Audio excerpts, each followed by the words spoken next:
Bismillahirrahmanirrahim.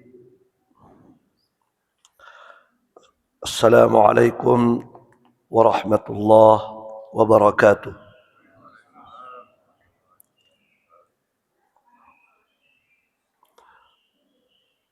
Alhamdulillah, nahmaduhu wa nasta'inuhu wa nastaghfiruh wa na'udzu billahi min shururi anfusina wa min sayyiati a'malina.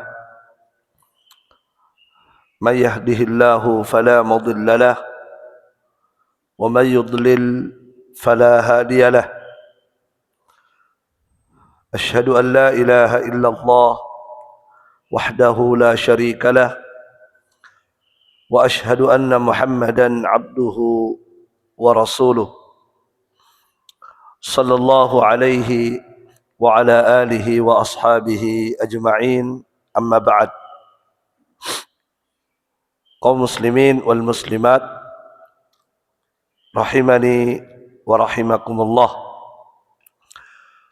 Alhamdulillah, di subuh hari ini kita kembali diberikan nikmat besar oleh Allah Subhanahu wa taala.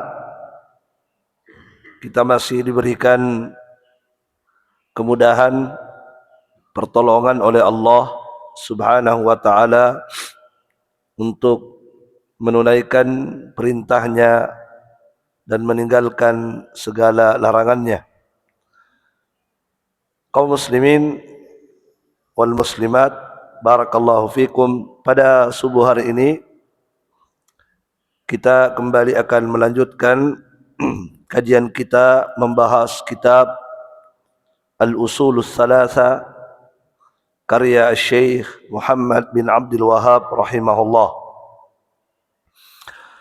Pada pertemuan sebelumnya kita sudah selesai membahas jenis ibadah yang diperintahkan oleh Allah Subhanahu wa taala, yaitu tawakal. Bertawakal kepada Allah Subhanahu wa taala. Ini sudah kita bahas pada pertemuan sebelumnya. Baik, berikutnya kata penulis rahimahullahu taala, beliau menyebutkan ibadah berikutnya yang juga diperintahkan oleh Allah,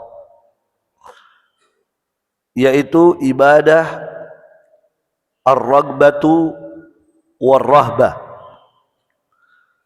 Ibadah ar-ragbah war-rahbah. Ya. Apa itu ar-ragbah dan apa yang dimaksud dengan ar-rahbah? Sebagian ulama ada yang mengatakan bahwa ar-ragbah itu sama dengan al-khawf, takut. Jadi ar-ragbah itu sama dengan al-khawf, sama dengan takut. Itu takut kepada Allah. Ya, ar-rahbah ya, ar-rahbah afwan.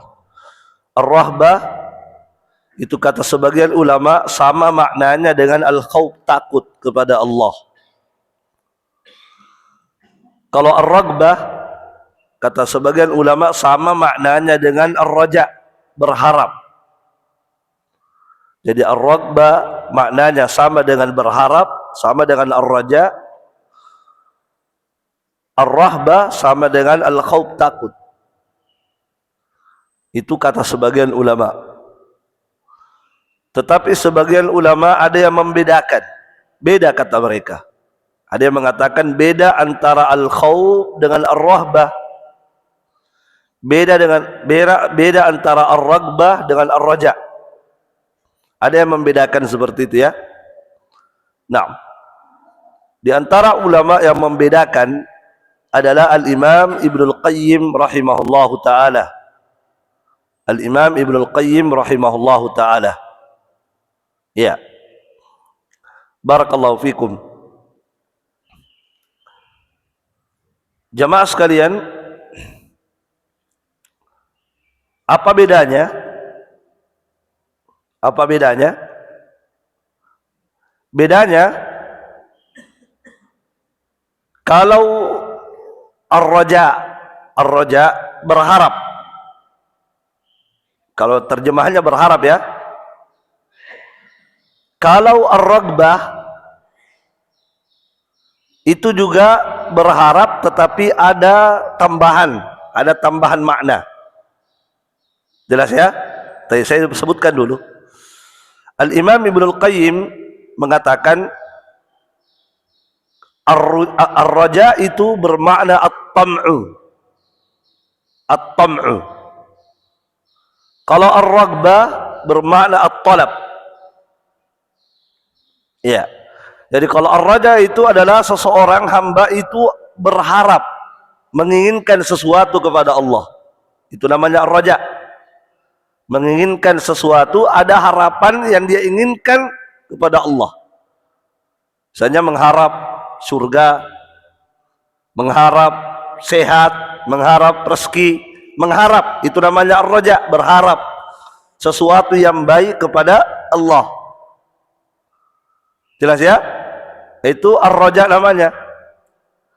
Kalau ar-ragbah, ar-ragbatu itu juga bermakna, ada makna berharap juga, tetapi at-talab disertai dengan apa? Usaha untuk mendapatkan itu. Jelas ya? Ada talab, ada apa? Mencari yang diharapkan dengan melakukan usaha keras. Itu namanya ragbah.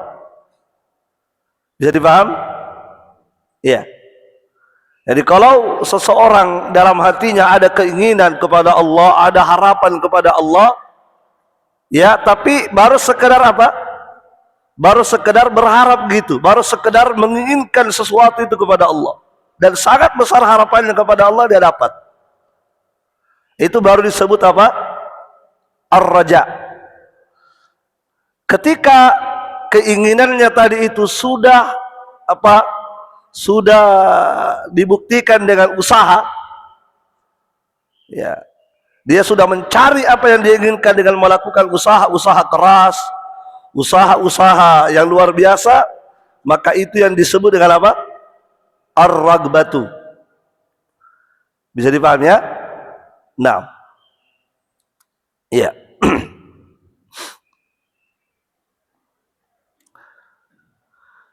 Mudah-mudahan paham ya Pak. Ya. Baik. Kalau ar-rahbah, kalau ar-rahbah, ar-rahbatu itu takut. Ya, ada rasa takut kepada Allah, takut kepada apa ya? Takut kepada adabnya, takut kepada siksaannya, itu al-khawf ya. Ya, al-khawf. Ada rasa takut. Kalau ar-rahbah, ya, adanya rasa takut itu kemudian memunculkan apa? Memunculkan usaha keras, bagaimana caranya lepas, selamat dari yang dia takuti itu. Itu namanya apa? Ar-rahbah. Jadi sebenarnya bedanya di mana? Bedanya adalah adanya usaha keras itu. Takut disertai dengan usaha. Berharap disertai dengan usaha. Kalau sudah ada usahanya, ya, sudah ada perjuangannya untuk mendapatkan yang diinginkan kepada Allah, untuk selamat dari azabnya Allah, maka kalau sudah ada usaha keras itu, itulah disebut dengan apa? Ragbah dan rahbah. Dan ini ibadah. Dan ini ibadah, salah satu ibadah yang diperintahkan oleh Allah Subhanahu wa taala. Baik.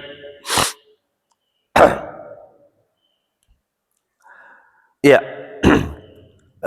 di sini juga ada keterangan yang sebenarnya keterangan beliau ini, ya, itu sebenarnya diambil dari Al-Imam Ibnul Qayyim juga, cuma beliau mudahkan bahasanya.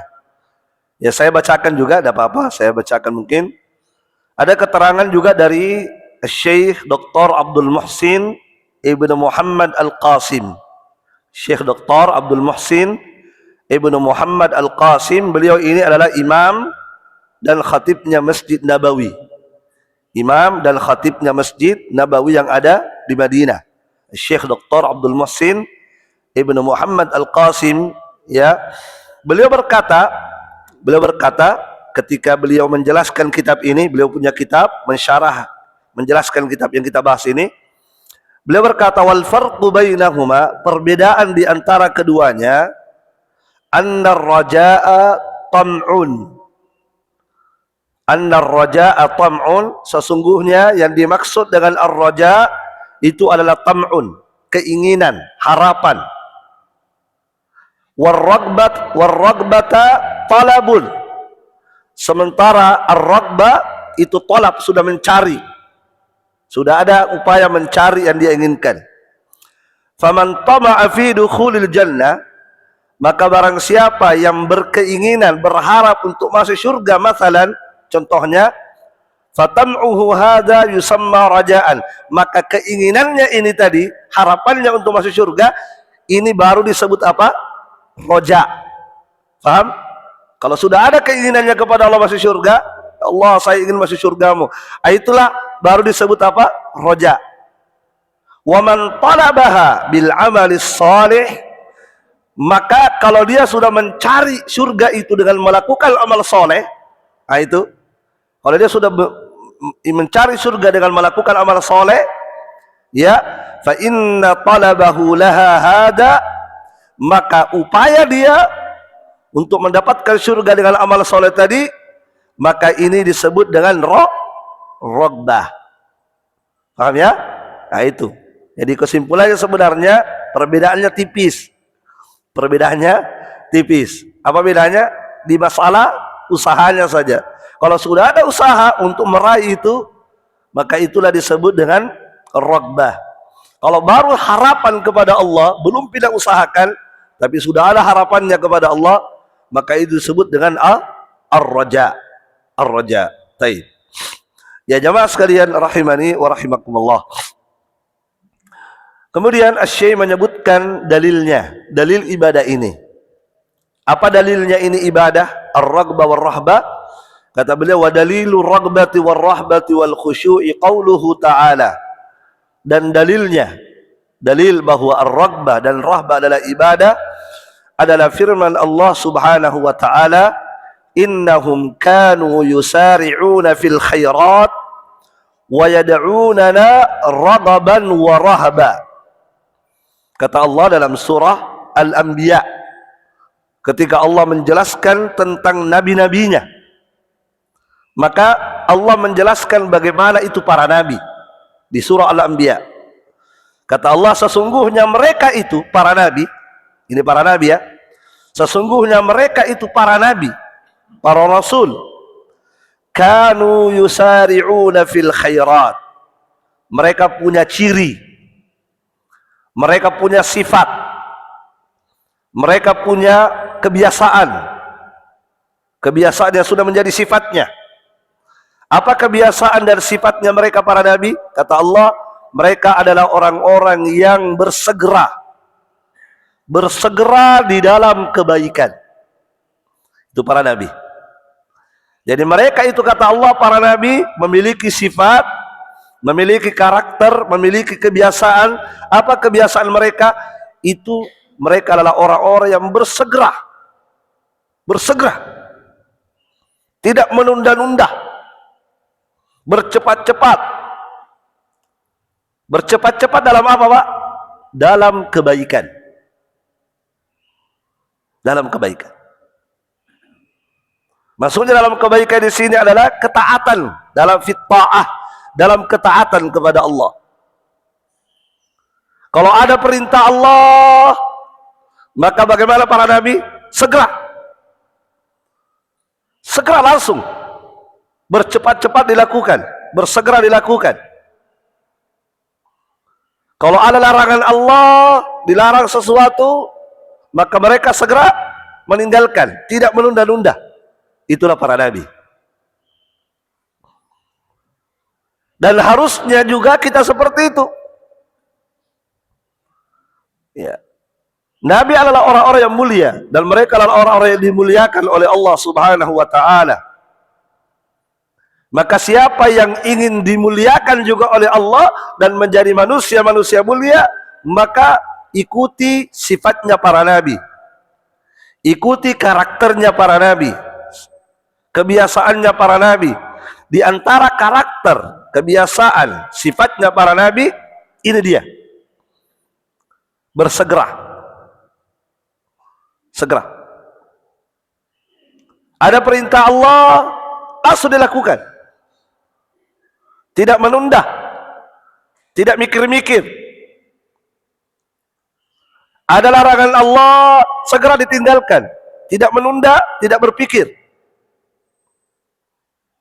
Ya. Tidak seperti kita. Kalau ada perintah Allah, raja menunda. Nanti tua pak, belum ada hidayah. Kata Allah, aqimus shalah wa atuz zakah. Di Al-Quran Allah mengatakan, wahai orang-orang yang beriman, ya ayyuhalladzina amanu ruk'u wasjudu. Wahai orang-orang yang beriman, rukulah, sujudlah, solatlah. Kalau para nabi langsung itu, begitu turun ayat segera, tidak ada istilah menunda. Itu para nabi. Kalau kita nanti belum ada istilah, belum ada hidayah Ustaz. Ya. Di pagagapati roang dari Allah Ta'ala. Sampai kapan? Tua pak. Itu bukan karakter Nabi itu. Iya. Lihatlah Nabi Ibrahim ketika disuruh sembelih anaknya. Iya kan? Nabi Ibrahim ketika disuruh sembelih anaknya dan lewat mimpi. Malamnya mimpi disuruh sembelih anaknya, paginya begitu bangun langsung cari anaknya. Nak, begini. Bagaimana? Kata anaknya, oke. Ismail katakan apa? Oke, Pak. Siap. If'al ma tu'mar. Kerjakan. Kalau memang itu perintah Allah, if'al. Lakukan. Satajiduni insyaallah minas sabirin. Engkau akan mendapati aku sabar. Lakukan. Maka Nabi Ibrahim langsung segera melakukan. Tidak menunda. Nanti Idul Adha berikutnya deh. Nanti Idul Adha berikutnya baru saya korbankan anakku. Atau nanti 2 tahun berikutnya. Enggak, langsung. Langsung disiapkan ini, dibawa, mau diletakkan bisa. Tapi Allah kemudian mengganti dengan domba. Itulah para nabi. Karakternya mereka, kalau ada perintah tidak ada namanya menunda. Nabi Ibrahim disuruh oleh Allah berkhitan ya, di usia 80 tahun. Disuruh apa? Disuruh khitan. Sunnah. Surah mas sunnah. Di usia 80 tahun coba. Bagaimana menderitanya orang 80 tahun baru disunat. Kalau sekarang nyaman, pakai laser, pakai apa, selesai. Kalau dulu pakai kapak. Nabi Ibrahim pakai kapak, langsung manual. Coba jawab sekalian. Di daerah sakitnya itu. Berpikir orang kalau disuruh sunat manual. Tapi Nabi Ibrahim langsung dikerjakan, nggak ada istilah berpikir, nggak ada. Ulaika yusari'una fil khairat. Mereka itu adalah orang-orang yang bersegera di dalam kebaikan, bercepat-cepat di dalam kebaikan. Dan seorang mukmin harus punya karakter begitu. Kalau dalam kebaikan bersegera, bercepat-cepat, bahkan berlomba-lomba, bahkan bersaing harusnya. Itu dalam kebaikan. Kita harus berlomba, bersaing, ya, bersegera. Ya ayyuhalladzina amanu idza nudiya lis-shalah min yaumil jum'ah, apa kata Allah? Fas'au. Fas'au. Wahai orang-orang yang beriman, jika telah dipanggil ya untuk melaksanakan ibadah salat Jumat, sudah ada panggilan, apa kata Allah? Fas'au. Segera. Bersegera, bercepat-cepat untuk mengingat Allah Subhanahu wa taala. Wadarul bai', tinggalkan semua bisnis. Tinggalkan segera semua jualan, tinggalkan. Kalau sudah ada panggilan Allah, fas'au, bersegera, cepat. Jangan menunda. Semua aktivitas dunia tinggalkan. Dzalikum khairul lakum, sebab itu yang paling baik bagi kalian, in kuntum ta'lamun, kalau kalian mengetahuinya. Itu kata Allah. Ya, jangan suka menunda-nunda. Apapun kebaikan itu, segera dan cepat dilakukan. Ya, jadi itu karakter para nabi. Innahum kanu yusari'una fil khairat. Mereka itu adalah orang-orang yang bersegera di dalam mengerjakan kebaikan. Kemudian berikutnya karakternya. Nah, ini karakter yang kedua para nabi, dan ini pembahasan kita. Kata Allah, wa yad'unana raghaban wa rahaba. Dan mereka itu para nabi beribadah kepada kami. Wa yad'unana, di sini yad'unana bermakna ya'budunana. Dan mereka para nabi itu beribadah kepada kami, salat, puasa, dan semua ibadah, raghaban wa rahaba. Nah, ini dia. Mereka beribadah kepada kami. Kenapa mereka beribadah kepada Allah? Apa yang mereka inginkan? Raghaban wa rahaba. Mereka beribadah kepada kami disertai raghaba. Apa tadi raghaba? Disertai dengan harapan, mengharapkan sesuatu dari Allah. Dia ibadah, dia punya harapan besar kepada Allah, ada sesuatu yang diinginkan dari ibadahnya itu. Warahaba, dan mereka beribadah disertai dengan rasa takut. Itu para nabi. Dan ini karakternya mereka. Jadi apa dasarnya mereka ibadah? Apa yang membuat mereka ibadah yang luar biasa? Itu tadi, raghab. Ada sesuatu yang mereka harapkan kepada Allah. Kemudian ada sesuatu yang mereka takutkan dari Allah Subhanahu wa ta'ala. Bisa dipaham Pak ya? Nah, ini nabi. Jadi mereka para nabi yad'unana, beribadah kepada kami. Kenapa beribadah? Karena raghab. Karena ada harapan. Ada harapannya kepada Allah. Ada yang sesuatu yang diinginkan kepada Allah, sehingga mereka pun melakukan ibadah mendapatkan itu. Kemudian yang kedua tadi apa? Mereka beribadah kepada kami karena apa? Karena takut. Ada sesuatu yang dia takutkan dari Allah. Apa yang dia takutkan? Neraka, siksaan, hukuman. Nah, itu. Dua inilah, raghbah dan rahbah, inilah yang kemudian menjadikan mereka apa? Luar biasa ibadahnya.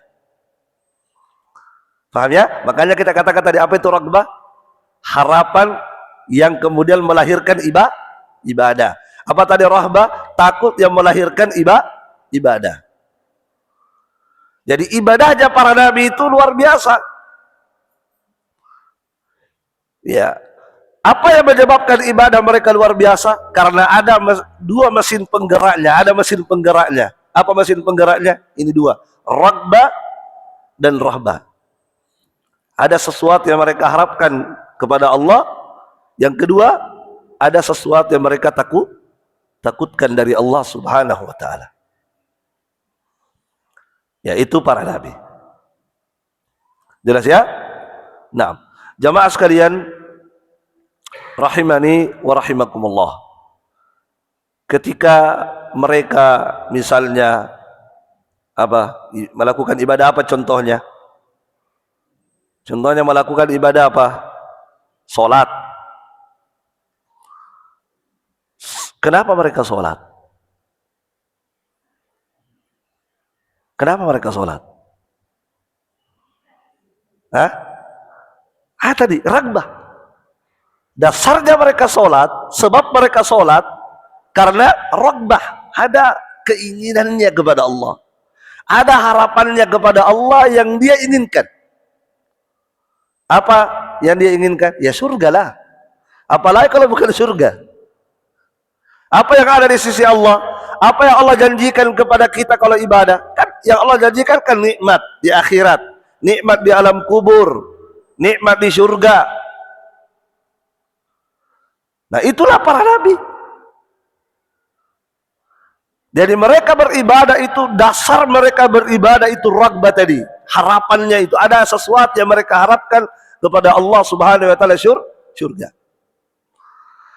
Dan mereka beribadah. Kenapa mereka sholat? Karena rahbah, ada takut. Takut apa? Takut disiksa. Takut nanti diberi hukuman oleh Allah Subhanahu wa taala. Takutnya mereka terhadap neraka, takutnya mereka terhadap siksaan Allah. Itulah yang kemudian mereka menyebabkan apa? Begitu semangat sholat. Itulah para nabi. Ya. Ketika mereka berbuat baik kepada orang tuanya, itu kan ibadah ya. Ketika mereka berbuat baik kepada orang tuanya, kenapa mereka berbuat baik? Apa dasarnya mereka berbuat baik? Karena ada sesuatu yang diharapkan dari Allah. Karena Allah menjanjikan, siapa yang berbuat baik begini. Itu ya. Oh, saya mau itu. Ya Allah, saya berharap itu darimu. Maka saya berbuat baik, ragbah, karena berharap itu ya Allah. Ya. Dan dia berbuat baik kepada orang tuanya, takut berbuat dosa kepada orang tuanya, takut durhaka kepada orang. Kenapa dia takut durhaka? Kenapa durhaka? Karena takut. Ada rasa takutnya. Saya takut kepada Allah, saya memberikan sesuatu yang masalah kepada saya di dunia dan di akhirat. Itu rahbah namanya. Begitulah jamaah sekalian para nabi. Begitulah para nabi. Dan kalau kita beribadah ada dua ini, itu hebat ibadah itu. Kalau orang beribadah dasarnya dia ibadah karena ini dua, ragbah dan rahbah, itu subhanallah. Itu pasti akan melahirkan ibadah yang luar biasa. Pasti itu. Ya. Apalagi kalau besar itu ragbahnya, besar itu harapannya kan, itu pasti ibadahnya juga hebat itu. Kalau orang besar rahbahnya, takutnya kepada Allah, takutnya terhadap neraka, itu pasti ibadahnya juga luar biasa. Ada sahabat Nabi namanya Shaddad ibnu Aus. Shaddad ibnu Aus itu kalau malam tidak bisa tidur, selalu gelisah. Itu sahabat Shaddad, gelisah terus kalau malam. Setiap dia naik ke tempat tidurnya gelisah, balik ke kanan, balik ke kiri, balik lagi, tidak bisa tidur, gelisah. Ya.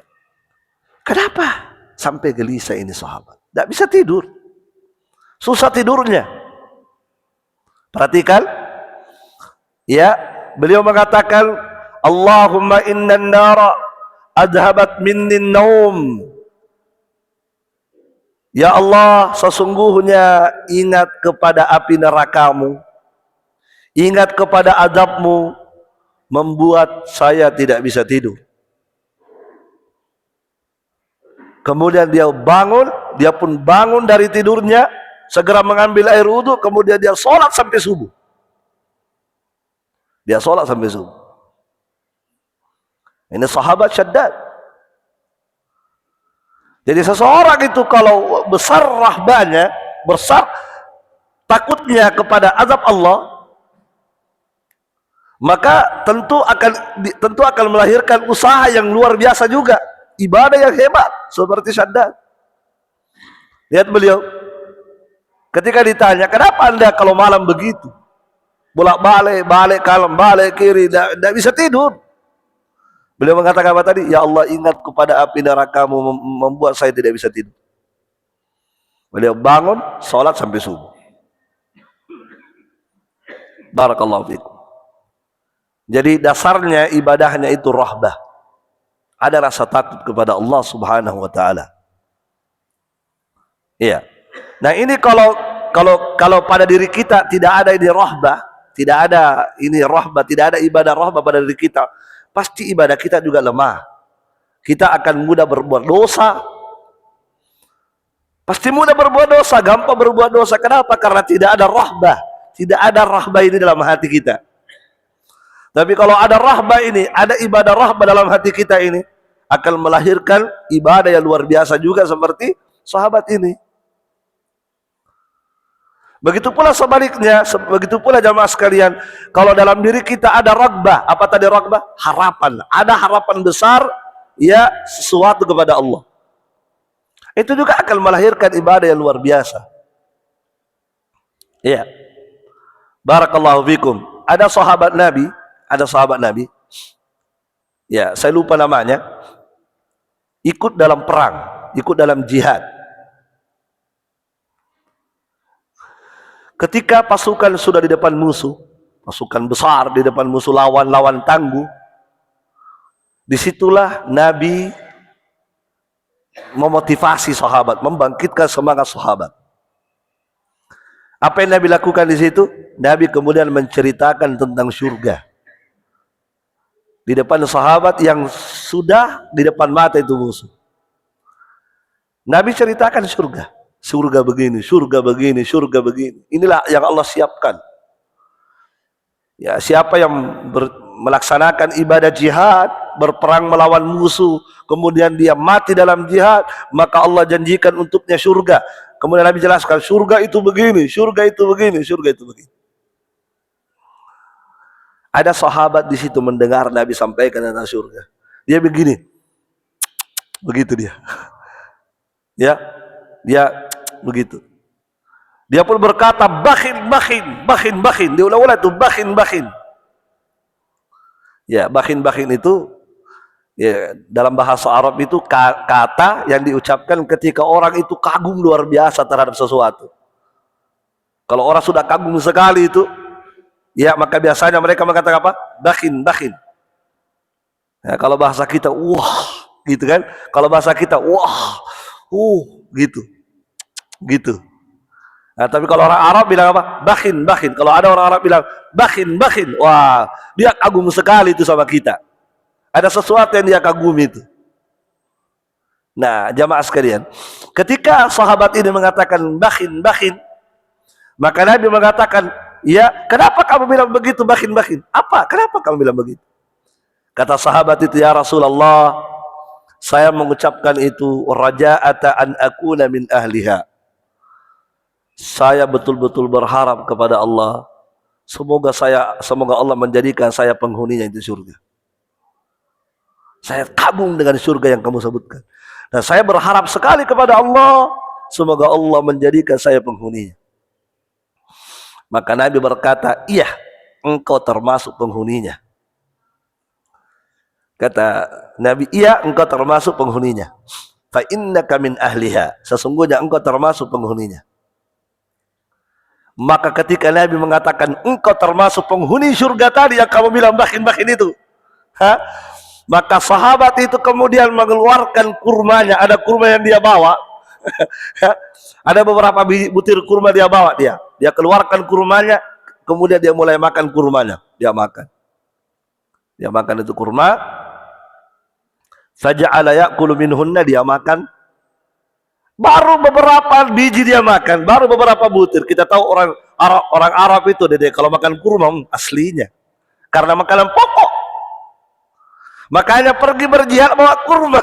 Coba, ya. Mereka kemana-mana bawa kurma, karena itu makanan andalan mereka kurma. Begitu selesai Nabi mengatakan engkau termasuk penghuni surga itu, dia keluarkan kurmanya, dia makan.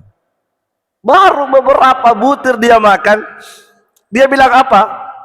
Ya, dia mengatakan, "Taib, la in ana hayaitu hatta akula tamarati hadhihi, innaha la hayatun tawilah."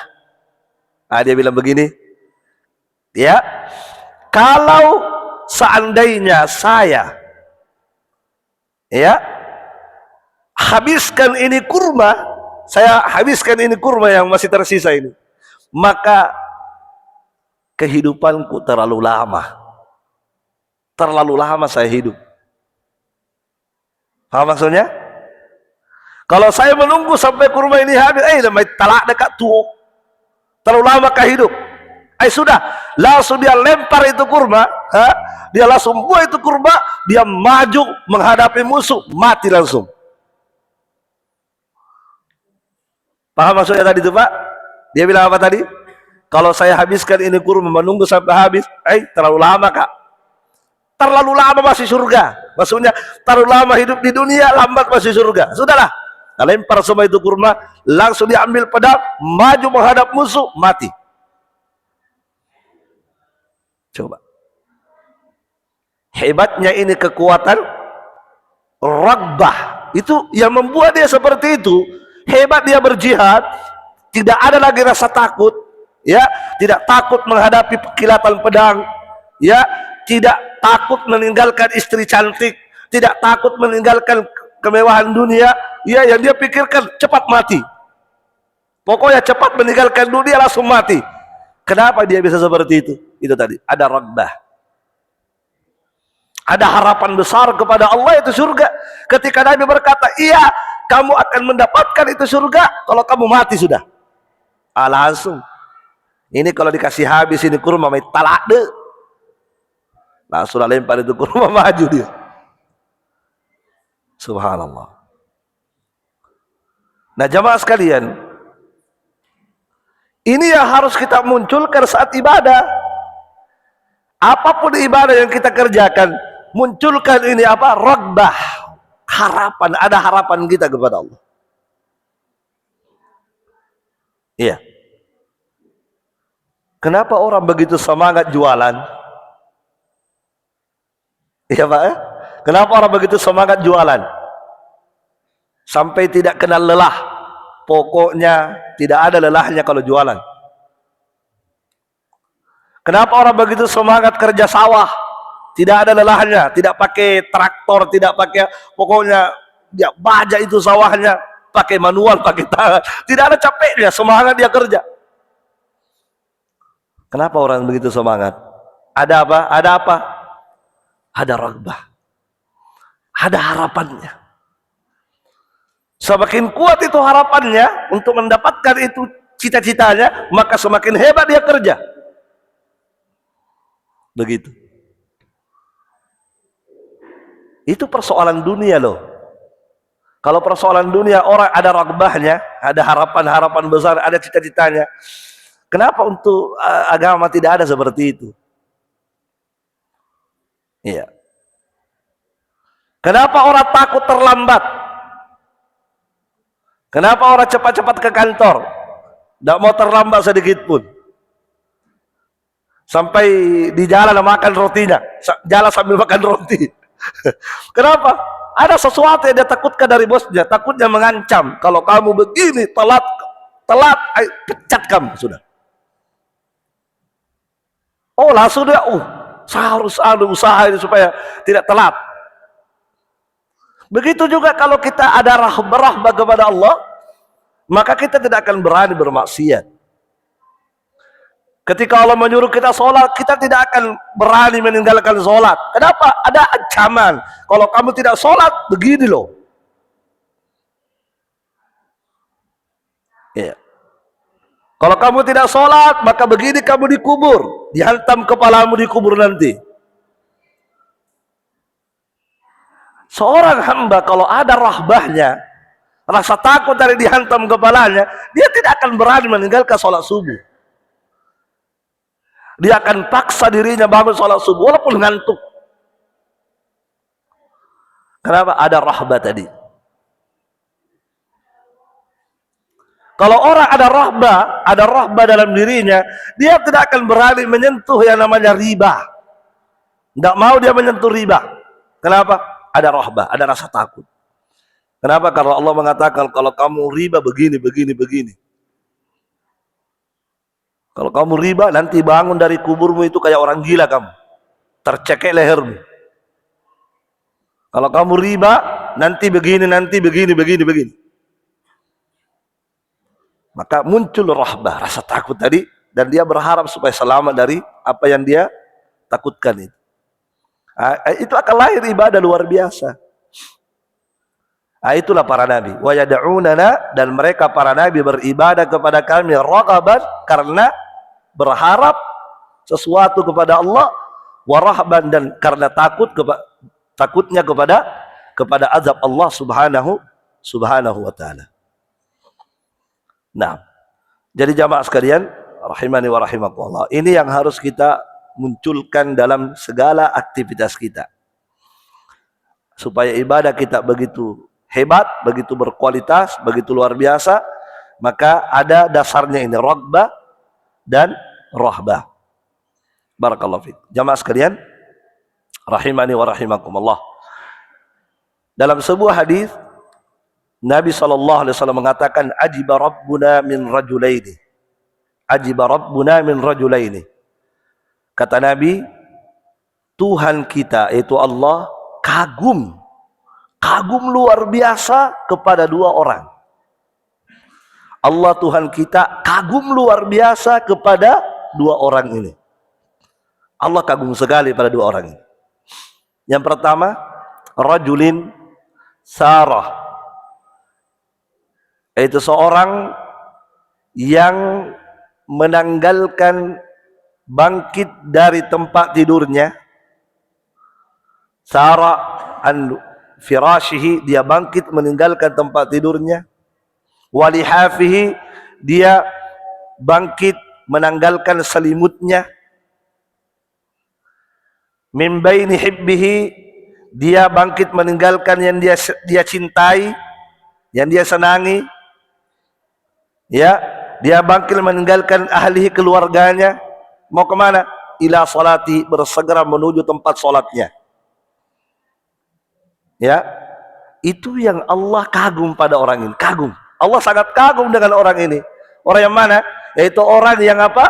Bangun meninggalkan tempat tidurnya, meninggalkan kasur empuknya, meninggalkan selimut hangatnya, meninggalkan kecintaannya.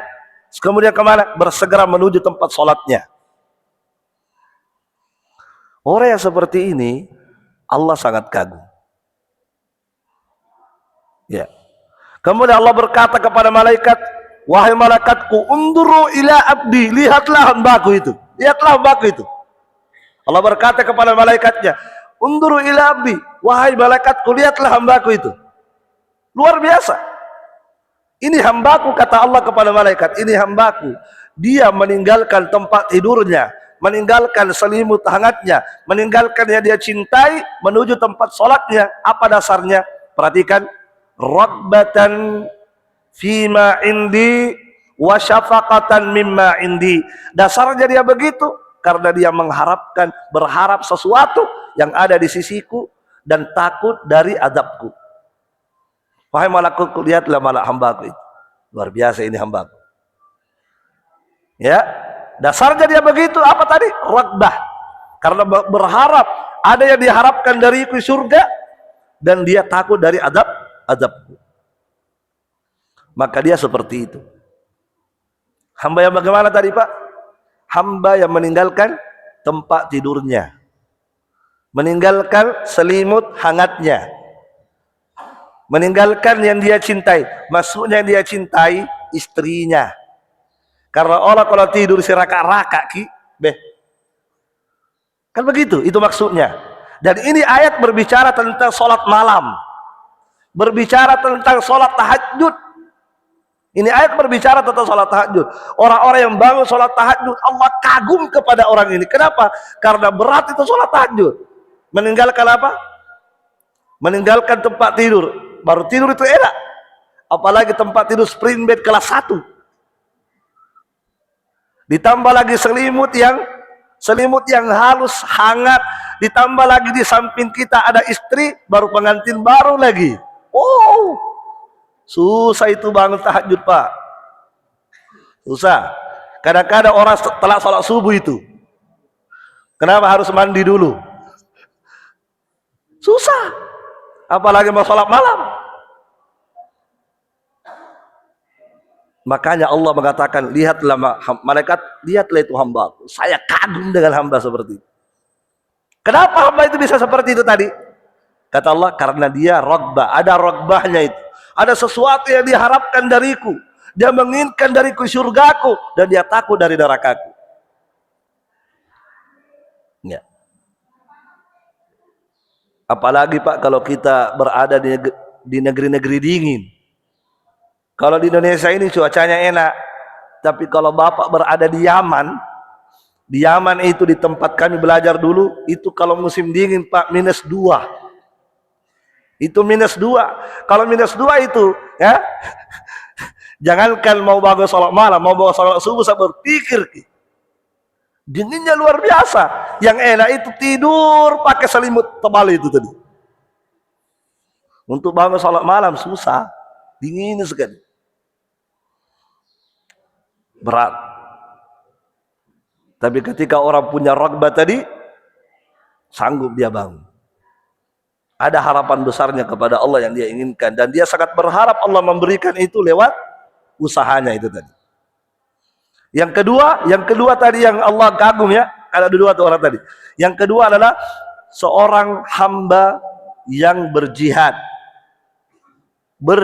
dan ini amalan berat juga. Jihad itu amalan berat. Salat malam amalan berat, jihad juga amalan berat. Dia berjihad. Ketika dia berjihad, inhazamu, ternyata dia terpukul mundur. Ya. Artinya musuh kuat sehingga dia terpukul mundur. Musuh kuat sekali, dan sudah ada tanda-tanda kalah. Sudah ada tanda-tanda kalah ini. Dan kalau sudah begitu, sudah diambang mata itu kematian sudah. Ya kan begitu? Ketika dia lihat, aduh mati nih. Sudah berjatuhan ini teman-teman. Tinggal sedikit ini pasukan, sementara musuh semakin kuat, semakin banyak. Orang biasa kalau begitu Pak, apa dia pikirkan? Lari. Lari kan? Apalagi kalau dia ingat istrinya, aduh pengganti baru lagi, ada lagi anakku 20 anakku di rumah, kecil, wah sudah lari. Yang dia pikirkan lari itu kalau sudah seperti. Tapi ini hamba tidak. Ketika dia ada pikirannya mau lari, langsung dia teringat surga Allah. Nah, disebutkan dalam hadis, dia pun teringat akan surga Allah yang dia inginkan itu, dan dia langsung ingat dengan azab Allah neraka yang dia takutkan. Maka dia tidak jadi lari. Dia balik lagi badannya, dia hadapi itu musuh sampai dia mati. Maka Allah mengatakan, wahai malaikatku, lihatlah hambaku itu. Lihatlah hambaku itu, dia bangkit berjihad. Ketika ketika terlihat tanda-tanda kematian, dia ingin lari, maka dia tidak jadi lari. Dia kemudian menghadapi musuh sampai mati. Apa dasarnya? Ragbatan. Allah mengatakan ragbatan fima indi, karena dia mengharapkan surgaku dan takut dari nerakaku. Ya. Maka orang-orang yang beribadah dasarnya ragbah dan rahbah, Allah kagum dengannya. Allah kagum dan takjub dengan orang-orang yang seperti itu. Barakallahu fiikum. Nah, kemudian terakhir jamaah sekalian. Dari sini jamaah sekalian, ini merupakan bantahan. Ini bantahan kepada sebagian orang yang mengatakan, saya beribadah bukan mengharapkan surga, bukan pula karena takut neraka, tapi saya beribadah dasarnya hanya cinta kepada Allah. Kalau saya beribadah mengharapkan surgamu ya Allah, tidak usah masukkan saya ke surga. Kalau saya beribadah takut nerakamu ya Allah, jangan kamu masukkan neraka. Masukkan saya neraka. Jadi ada sebagian orang mengatakan begitu. Ya, dia berkata, man abadallah, siapa yang beribadah kepada Allah karena ingin di surga, maka itu ibadahnya budak. Ibadahnya budak itu. Siapa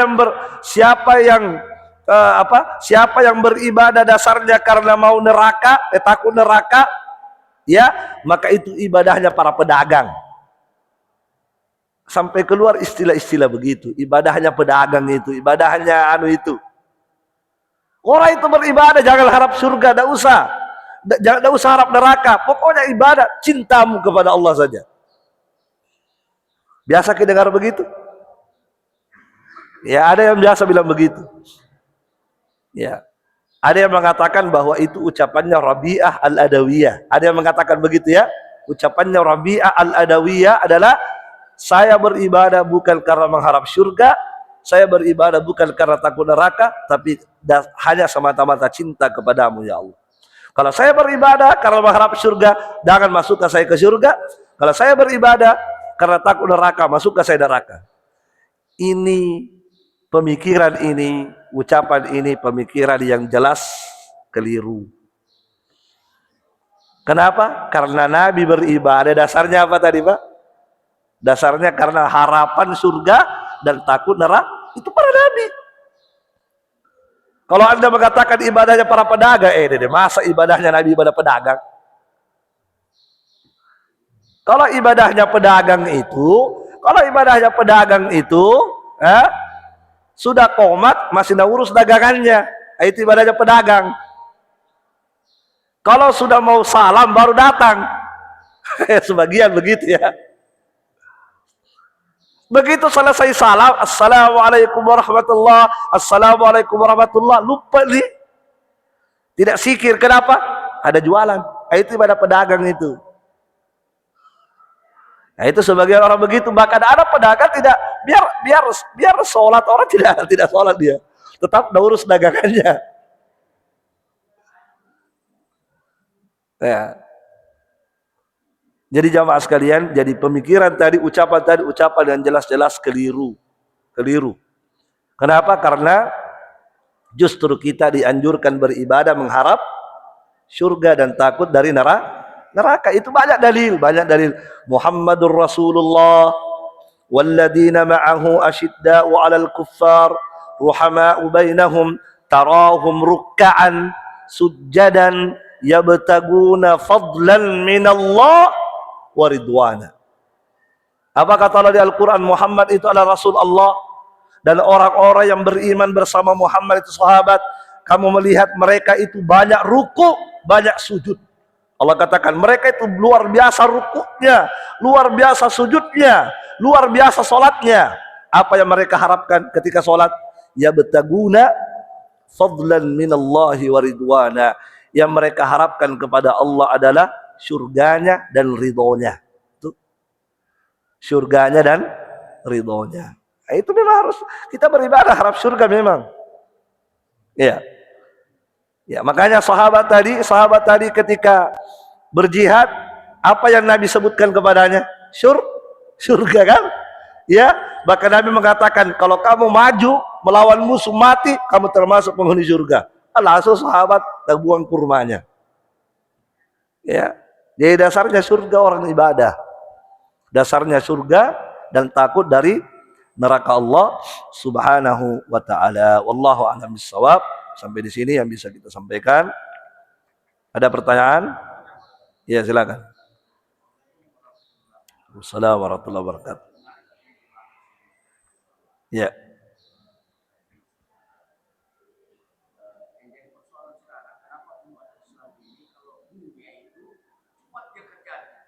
Ya. Ya. Ya. Baik. Salah satu masalahnya dari sekian banyak masalah, salah satunya adalah itu tadi, lemahnya apa? Lemahnya raghbah. Lemah itu raghbah terhadap surga. Lemah harapannya, keinginannya dengan surga Allah, lemah. Madodong. Dan lemah rahbahnya juga lemah. Lemah rasa takutnya kepada neraka.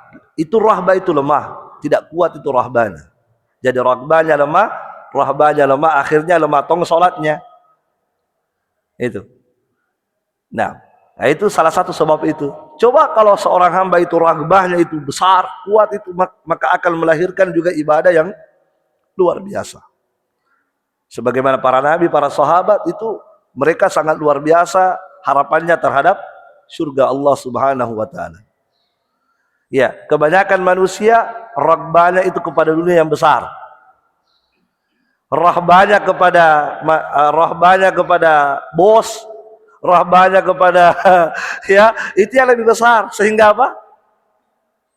Kalau saya pergi sholat, bos mengancam, jangan sholat lah, kamu harus kerja. Kalau kau pergi sholat, pecat kau itu. Tidak boleh sholat di waktu-waktu kerja. Nah, padahal waktu kerjanya duhur. Tidak boleh sholat. Kalau kamu mau sholat ya sudah, saya cari karyawan lain itu.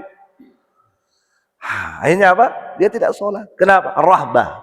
Ada rasa takut tadi. Rasa takutnya kepada itu lebih kuat daripada rahbahnya kepada Allah Subhanahu wa taala. Jadi sebenarnya salah satu kunci sebab itu di situ. Ya, harapannya manusia kepada janji-janji Allah itu lemah. Ya, dan salah satu sebab kenapa orang lemah rahbahnya itu karena kurang belajar. Kurang mendalami ilmu agama. Kalau orang rajin mendalami ilmu agama, insya Allah setiap hari dapat ini, maka setiap hari dapat tentang ayat-ayat surga, ayat janji-janji Allah, bagaimana Allah menjanjikan begini bagi orang yang beriman. Itu kalau orang setiap hari dapat terus itu, insya Allah raghbah akan kuat. Makanya sahabat Nabi itu, kenapa sahabat Nabi begitu kuat raghbahnya kepada Allah? Karena hampir tiap hari mereka bersama Nabi, selalu dengar ceramah dari Nabi. Sampai-sampai ada sahabat namanya Handalah, ada sahabat Handalah itu yang jenazahnya dimandikan oleh malaikat itu, Pak. Bayangkan, jenazahnya dimandikan oleh malaikat. Itu Handalah. Itu Handalah cerita.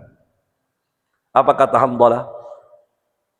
Abu Bakar. Dia bilang ke Abu Bakar, saya munafik. Munafik, Kak. Kata Abu Bakar, kenapa bisa? Begini, kalau saya duduk bersama Nabi, mendengarkan ceramah-ceramah Nabi, mendengarkan ayat, itu surga itu seperti di depan mataku itu. Itu surga kayak di depan mata sudah itu. Maksudnya apa, Pak? Kalau surga di depan mata, kayak di depan mata dilihat, kira-kira apa yang terjadi? Oh, ya kan? Kalau surga di depan mata itu, dilihat di depan mata surga, sudah. Kayak tidak ada keinginan dunia itu, sudah. Pokoknya bagaimana cara saya dapat itu? Itu kalau di depan Nabi begitu saya. Lihat, jadi seringnya orang duduk di majelis ilmu, mendengarkan ilmu, itu yang membangkitkan apa? Raghbah itu tadi. Tapi kalau saya sudah keluar dari Nabi, kata sahabat itu, tapi kalau saya sudah keluar dari Nabi, dorong Kak lagi. Kembali saya dilupakan oleh dunia. Dilupakan lagi saya dunia, saya munafik. Kenapa? Kalau di depan Nabi kayak rasanya itu sudah itu. Tapi kalau sudah keluar dari Nabi, lupa lagi semuanya, langsung lagi dunia, terlalaikan lagi. Kata Abu Bakar, kalau kamu begitu, saya juga begitu. Munafik juga kalau begitu. Masya Allah ya. Jadi jamaah sekalian, kenapa kita itu rahbahnya lemah? Karena kurangnya mendengarkan nasihat. Kurang kita mendengarkan nasihat, kurang mendengarkan ilmu. Ya, yang lebih banyak apa? Yang lebih banyak dunia terus. Tidak ada waktu belajar. Ada orang pengajian, kita tidak ikut pengajian. Kenapa? Ada bisnis. Besok kenapa tidak ada bisnis lagi? Bisnis terus tapi tidak pernah duduk dengar ilmu. Gimana po? Yang muncul adalah raghbahnya kepada dunia besar, sementara semangatnya kepada akhirat kecil. Kenapa? Karena selalu dunia. Tidak pernah dia dengar ayat-ayat tentang surga, janji-janji Allah Subhanahu wa taala, tidak pernah dia dengar bagaimana itu neraka. Bagaimana orang-orang yang berteriak dalam neraka, tidak pernah dia dengar seperti itu. Bagaimana orang-orang yang menyesal di akhirat karena dia tidak sholat, itu ada di Al-Quran semua. Jarang dia mendengarkan yang seperti itu. Sehingga apa? Raghbah dan rahbah tadi menjadi lemah. Kalau itu sudah lemah, maka orang akan meninggalkan perintah Allah ya dan melanggar larangan Allah subhanahu wa taala. Tapi coba maki kalau kaum muslimin itu rajin begini. Kalau kaum muslimin rajin begini, Masya Allah itu. Saya yakin kalau kaum muslimin rajin mendengar ceramah seperti ini, setiap hari dengar ceramah, Masya Allah.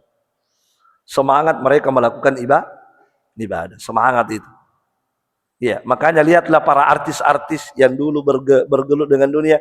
Begitu mereka mulai duduk di depan ustadz-ustadz, Masya Allah, lihat.